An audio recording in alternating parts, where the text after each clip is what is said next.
Good morning guys, welcome back to Tumpa's blog কে। তো প্রতিদিনের মতোই আমি সকালবেলা উঠে পড়েছি। তো দেখুন, এর বাবা কাজে লেগে গেছে, আমার থেকেও আগে উঠেছে। আমি তো উঠেছি ওদিনকে 7:30টায়, তো ওর বাবা 6টা থেকে উঠে কাজ করছে। তো তারপর আমি উঠে ভাবলাম, না অনেক রোদ্দুর হয়েছে, তো আগের দিনের অনেক জামা কাপড় জমে আছে যেগুলো শুকনো হয় না, সারা রাত খুব বৃষ্টি হয়েছে। তো ভাবছি যে আগে আমি জামা কাপড়গুলো শুকনো করতে দেবো, দিয়ে তারপরে ঘরের আরও যাবতীয় কাজ সেগুলো করব। তো এই যে দেখুন কত জামা কাপড় জমেছে, এই যে কালকে এগুলোকে আমি সব ওয়াশ করেছিলাম। তো এগুলো আদো আদো শুকনো হয়েছিল, বাকিটা শুকনো বাকি। তো ওই জন্য ভাবছি রোদে ফেলে দিই, সবগুলোকে ফেলে দিয়ে তা বাকি কাজ করব। তো ওর বাবা এই যে দেখুন মেশিনে কাজ করছে, মেশিন চালিয়ে চালিয়ে কাজ করছে যেমন করে। তো আমি মাঝে মাঝে দেখি কীরম করে কাজ করে, কীরম করে ডিজাইনারে করে। তো সেই জন্য দাঁড়িয়ে দাঁড়িয়ে দেখছিলাম। তো ভাবলাম আপনাদের সাথে একটু শেয়ার করি, সেই জন্য শেয়ার করে দিলাম। কারণ আমরা শুধু জিনিস কিনেছি, দেখিনি কীরমভাবে তৈরি হয়, তাই নয়? তো এই যে দেখতেই পাচ্ছেন কত জামা কাপড় সব মেলা হয়ে গেছে। তো এগুলো আগের দিনের জামা কাপড় যেগুলো শুকনো হয়নি, তো সেই জন্য মিলে দিয়েছি। আর কীরকম লাগছে দেখুন, আমাদের চারিদিকটা খুব ভালো লাগছে না? সবুজ সবুজ, তাই না? খুব ভালো লাগছে। তো আমি এই যে দোকানে যাচ্ছি, আমার বাড়ির সামনে যে সবজি দোকানটা আছে, ছোট্ট করে একটা গুমটি আছে, গুমটি মতো একটা সবজির দোকান, ওখান থেকে সবজি নেবো। পাড়া থেকে আমি সবজি নিই না সাধারণত, কারণ পাড়াতে সবজির অনেক দাম হয়, সেই জন্য আমি সবজি নিই না। কিন্তু মাঝে মাঝে এমনই সময় এসে যায় যে নিতে হয় বাধ্য হয়ে, সেই জন্য এই যে দেখুন আমি যাচ্ছি, হাঁটতে হাঁটতে হাঁটতে হাঁটতে যাচ্ছি বাড়ির সামনেই একদম। এই দেখুন আমি দেখাচ্ছি আমার বাড়ির সামনের দিকটাই, দেখুন কী সুন্দর নয়, সবুজ আর সবুজ। এই দেখুন দুদিকে দেখুন, এই যে এই সামনে যে একটা দেখুন তার পাতিয়ে ওরা একটা দোকান করেছে, সবজি বিক্রি করে ওখানে। তো ওই দোকানটায় আমি যাচ্ছি, কিছু যাক সবজি নেবো, কারণ রাজু ভাই বলেছে কাজে আসবে। তো মাছ তো নিয়েছি, মাছও হবে সবজিও হবে, দু রকমই করবো। তো দাদা ভাই বসে আছে, এই যে সবজিগুলো সব ঢাকা দিয়ে রেখেছে, তার কারণ প্রচুর রোদ্দুর হয়, রোদেতে সবজিগুলো খারাপ হয়ে যাবে, সেই জন্য সবজিগুলো ঢাকা দিয়ে রেখেছে। তো আমি দেখতে পাচ্ছিলাম না বলে আমি আবার ঢাকনা খুলে খুলে দেখছি। আমি এই চিচিঙে নিচ্ছি একটা, দেখুন কেরালার চিচিঙে, দেখুন সাদা, দেখতে পাচ্ছেন? এটা কেরালার চিচিঙে, ভালোই খেতে, খারাপ নয়। তবে দেশের চিচিঙের টেস্ট আর এখানের চিচিঙের টেস্ট অনেক পার্থক্য। তো কুঁদরি নেবো কিছু, কুঁদরি ভাজি করব, চিচিঙে ভাজি করব, মাছ করব, কি কি করি দেখি এখন।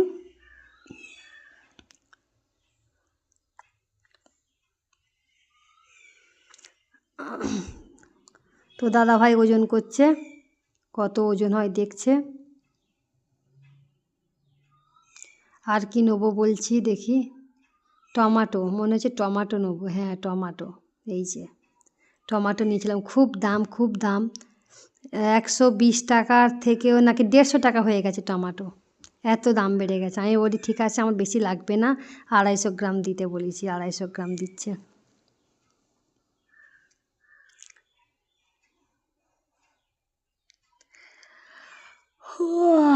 মা মাগো কোথায় আছো?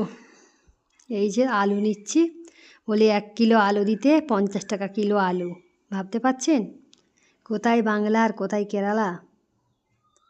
50 টাকা আমাদের দেশের লোকেদের বললে তাড়া করবে, তাই নয় যে 50 টাকা কিলো আলু খায়, কিন্তু আমি খাই কিনে।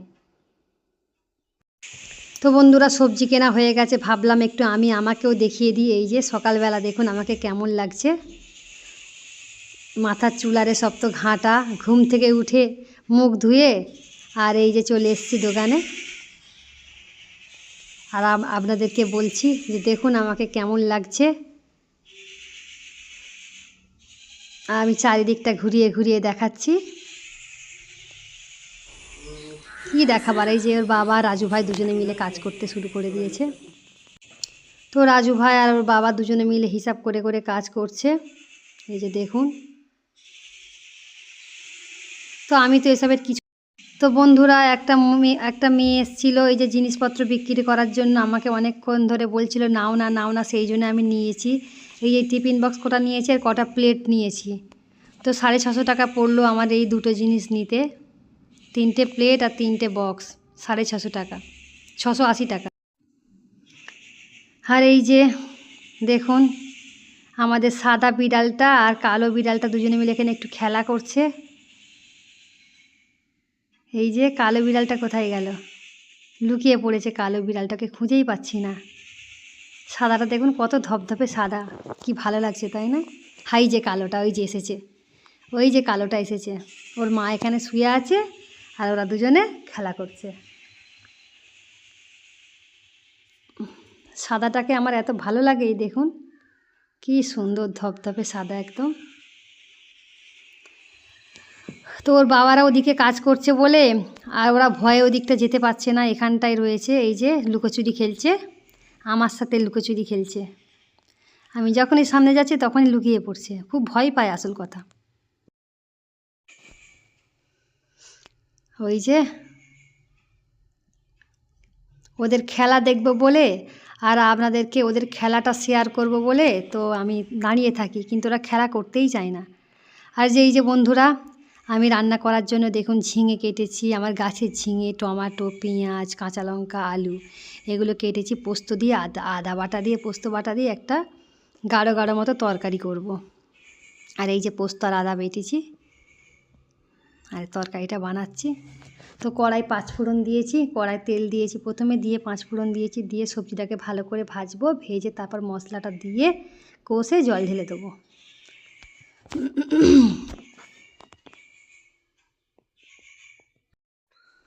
আর এই যে বন্ধুরা পোস্ত বাটা আদা বাটা দিয়ে ভালো করে আমি এটাকে কষবো, কষে তারপর জল ঢেলে দেবো। অনেক দিন পর খাচ্ছি বন্ধুরা পোস্ত বাটা দিয়ে ঝিঙে তরকারি, কারণ আমাদের এখানে পোস্ত খুব কম পাওয়া যায় আর আমাদের দেশের ঝিঙে খুব কম পাওয়া যায়। কারণ ঝিঙে আমি চাষ করলে তবেই চাষের ঝিঙে খাই, নইলে এখানে ঝিঙে খেলে মানে ভালো লাগবে না, এখানে ঝিঙেটা ভালো নয়। আর পেঁপে কুচিয়েছি দেখুন, আধ পাকা পেঁপে, আমার খুব ভালো লাগে ভাজা খেতে, ওটা ভাজা করব। তো বন্ধুরা খাবার সাজিয়ে নিয়েছি, এই দেখুন অনেক কিছু তরকারি হয়েছে, কাঁকড়ার তরকারি, মাছের ঝাল, এদিকে ঝিঙে পোস্ত, এদিকে সাম্বার, এই যে বানিয়েছি দেখুন। ওদের দুজনকে কলা পাতায় দিয়েছি খেতে, পেঁপে ভাজা, কুঁদরি ভাজা, এই যে দিয়েছি। তা আমি ওদের দিকে ডাকছি খাবার জন্য, ওরা খাবার জন্য এসে গেছে। এই যে দেবাঞ্জনার বাবা দেখতে পাচ্ছেন, ধুলো ময়লা মেখে চলে এসছে খাবার জন্য। কারণ কাঠের কাজটাই এমনই যে ধুলো তো হবেই, তাই নয়, কতবার ড্রেস চেঞ্জ করবে। তো এই যে রাজু ভাইও বসবে খেতে, দুজনকে কলা পাতাই করে দিয়েছি। ভেবেছিলাম নিচেতে দেবো, কিন্তু নিচেতে এতটাই নোংরা হয়ে আছে যে দিতে পারলাম না, টেবিল চেয়ারেই দিয়েছি সেই জন্য। ততক্ষণ ওরা খাক, তারপর আমরা খাবো। তো এই যে কাজ চলছে এখনও, খাটের কাজটা চলছে, একটা খাট তৈরি হচ্ছে। তো এই যে খাটটা রেডি হয়ে গেছে প্রায়, তো আপনাদেরকে পুরোটা শেয়ার করব আমি। তো বন্ধুরা দেখতেই পাচ্ছেন খাটটা মোটামুটি রেডি করে ফেলেছে, আর কিছু একটু আধটু কাজ বাকি আছে, ওটা হয়ে গেলেই ওর বাবা আর রাজুভাই দুজনে মিলে দাদাদের বাড়িতে দিয়ে আসবে, দিয়ে এলে মোটামুটি এখানের কাজ শেষ। তারপরে আমার ঘরে অল্প কিছু কাজ আছে, সেটাকেও করবে। তো এই যে দুজনে মিলে কম্পিটিশানে কাজটা করছে যে কতক্ষণে মোটামুটি পৌঁছাতে পারে বাড়িতে, কারণ সন্ধ্যাও হয়ে আসছে, বেশি সময়ও হাতে নেই। এই কাজটা তুলে দেওয়ার পর আমার ঘরের কিছু কাজ আছে সেটা ধরবে আর কি। আর রাজু ভাইও অনেক দূরে যাবে, কারণ রাজু ভাই অনেক দূরে থাকে, সেই জন্য তাড়াতাড়ি করছে। দেখুন বন্ধুরা খাটটা কেমন হয়েছে বলবেন, সিম্পলভাবে তৈরি করেছে, ভালো বেশি বড় করে না, কারণ বেশি ভালো করতে গেলে অনেক খরচা আছে সেই জন্য। তো বন্ধুরা এর বাবা বললো একটু জুস কিনে আনো, তো সেই জন্য আমি জুস কিনে এনেছি, দেখতে পাচ্ছেন অ্যাপেল জুস কিনে এনেছি, ওদের দিকে দিয়েছি সবাইকে অ্যাপেল জুস খাওয়ার জন্য। তারপরে ওর বাবা বলল যে রাজু ভাইয়ের জন্য আমাদের জন্য একটু খাবার বানাও, সেই জন্য আমি পরোটা, আলুর তরকারি আর একটা কি ভাজি বানিয়েছিলাম। তো বন্ধুরা আজকের মতো ভিডিওটা এখানে সমাপ্ত করছি, tata bye bye, see you, আবার নেক্সট ব্লগ নিয়ে হাজির হয়ে যাচ্ছি।